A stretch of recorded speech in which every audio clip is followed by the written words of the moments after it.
And now for your forecast first, WRBL News 3 First Alert Weather. Good afternoon, I'm Jeff Kelly. Weather pattern very similar to what we did yesterday. Some mist for Columbus, some heavier rain down towards Casita, and more on the way as we go through the afternoon and evening hours. We'll widen things out for you here on our radar shot, and you can see spotty showers anywhere from light to heavy at times. As far as conditions go, temperature-wise, well, we're parked right now at 66 degrees. We think maybe the low 70s for this afternoon. News starts right now. But I think in light of where we are now, this will give public confidence to the certification process. A big announcement from Brian Kemp. I believe that's the sheriff that lost his life, and I want to say I'm so sorry for his family. He was a brave man to come into those shots. A deranged shooter claims multiple lives in a California bar. It's just sad that he didn't really have any friends here, didn't know anybody. There's no family close by. LaGrange police bring a cold case back to the forefront. The news starts now. On your side, this is News 3 Midday. Good afternoon, everyone, and welcome to News 3. We are honored to be your #1 station at midday. I'm Greg Lloyd. A developing story this midday on Georgia's political front. It tops the midday news. Georgia's Republican gubernatorial candidate Brian Kemp resigned from his post as Secretary of State effective a few moments ago. Kemp says he's doing so in order to ensure the trust of voters in the certification process of election results. Kemp says only about 20,000 provisional ballots need to be counted in the governor's race. Kemp adds that even if his Democratic challenger, Stacey Abrams, landed 100% of those votes, that he would still win. But this will make sure that that process happens with a new Secretary of State that has high integrity and quite honestly will be beyond approach of having that questioned. And plus, look, we just won the election. We've got a lot to do to get ready to transition to be the 83rd governor. And as I just mentioned, that resignation took effect moments ago. In fact, at 11:59 this morning, an interim secretary will oversee the rest of the vote counting. The announcement came this morning as federal court hearing was being held on a lawsuit filed from 5 Georgia residents who asked a judge to block Kemp from having any further role in overseeing the election.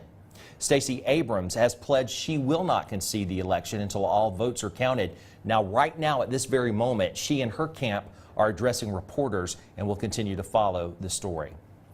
New information this midday on a story we first brought you this morning. An Opelika man died early this morning in a single vehicle crash in Lee County. It happened around 3:50 in Lochapoka. Alabama troopers say 52-year-old Gregory Holstick crashed his 2003 Lexus into a utility pole at Park Street and Stage Road, Highway 14 in downtown Lochapoka. Troopers say he died at the scene. The cause of that wreck remains under investigation this midday. Making headlines across America, bar patrons inside a California bar became the target of a troubled gunman overnight who opened fire on the crowd, leaving a number of people dead. News 3's Tila Stahl has been following the story all morning, and she joins us live now with the latest. Tila? Greg, that rampage at the Borderline Bar and Grill in Thousand Oaks, California late last night left 12 people dead, including a sheriff's sergeant. Police say the shooter is identified as 28-year-old Ian David Long.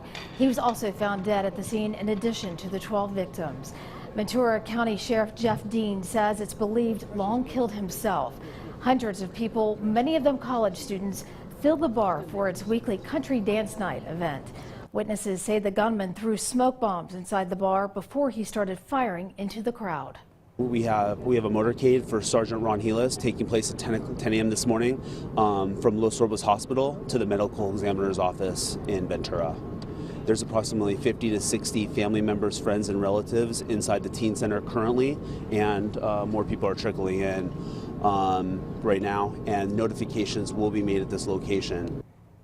The sheriff's deputy killed was a 29-year veteran of the Ventura County Sheriff's Department. He was set to retire next year. California Lutheran University is close to the bar where the shooting took place. The university canceled classes for the day. Greg? Okay, Tila, thank you very much. Well, back here closer to home, social media threats against local schools prompted authorities in Eufaula and Georgetown to cancel classes today out of precaution. Eufaula City Schools closed due to the threat today for students and staff. Year-round employees were still asked to report for work. Quitman County schools also closed. We're told that Wallace Community College's Eufaula Sparks campus, Parkview Christian, and Lakeside schools all shut down as well. News 3's Elizabeth White is digging deeper into this story, and she'll have the latest later tonight on News 3. Well, News 3 is proud to support a great local community event happening a little later today. The Hiring Heroes Job Fair will take place this afternoon and evening at the Goodwill Community Campus. That's located at 2601 Cross Country Drive. That's behind the Cross Country Plaza Shopping Center off Macon Road here in Columbus. News 3's Chief Meteorologist Bob Jeswald joins us live with a preview. Good afternoon, Bob. Yes, Greg, this is a great day, and as Jeff just told you, light, sometimes heavy rain. Don't let that be a deterrent when you come to a job fair at the, of course, the Goodwill Community Campus here in Columbus. And Julie Bennett's with me, our communications director. How are you? I'm doing great, Bob. We're having a great conversation. Not only are we saying it's obviously for our heroes, because we're trying to find those who have served our country to give them this opportunity we do annually here at the Goodwill Campus.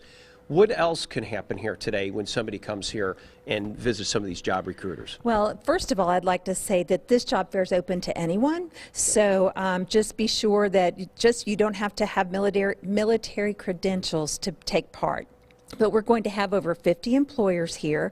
So when you come, you need to make sure to bring multiple copies of your resume and dress for an interview, because these employers are sitting up. I mean, I don't know if you've got a shot of the room, but tables where they'll all be. And you have an opportunity to interview with up to 50 employers. That's fantastic. We have a partnership here. Of course, I wanted to give a little shout out to, of course, the Georgia Department of Labor and Work for Warriors Georgia, along with obviously Southern Rivers, which is part of our Goodwill here. So easy to get to. We come right off of Macon Road. What's the best way to get back here? You know, Longhorn Steakhouse, you got the Goodwill Distribution Center behind the Office Max. We're kind of situated behind there, right? Yes, exactly. So when you get off, if you know where McDonald's is, near Macon Road and 185, and there's Longhorns, take that road, and we are behind Longhorns and the plaza, directly, immediately behind it. You can't miss it. This room will be filled. Come and dress your best, Greg. That's what we need to do for everybody out here from 4 o'clock to 8 o'clock tonight. Yes, 4 to 8, 4 and to bring multiple copies of your resume. Don't forget, and no shave November. Would that? Hopefully that would be okay. That'd be presentation would be all right. Okay. That'd be all right. Back to you, Greg. All right, thank you very much. Sounds like a good time, and I like that no shave November you've got going on, Bob. We'll check in with you a little bit later. Well, still to come on News 3 Midday, why authorities in one local community are bringing attention to a cold case murder investigation. And if you want to stay connected with us here at WRBL News 3, we invite you to follow us on any of our social media platforms. Don't go away. Meteorologist Jeff Kelly is up next with your full forecast.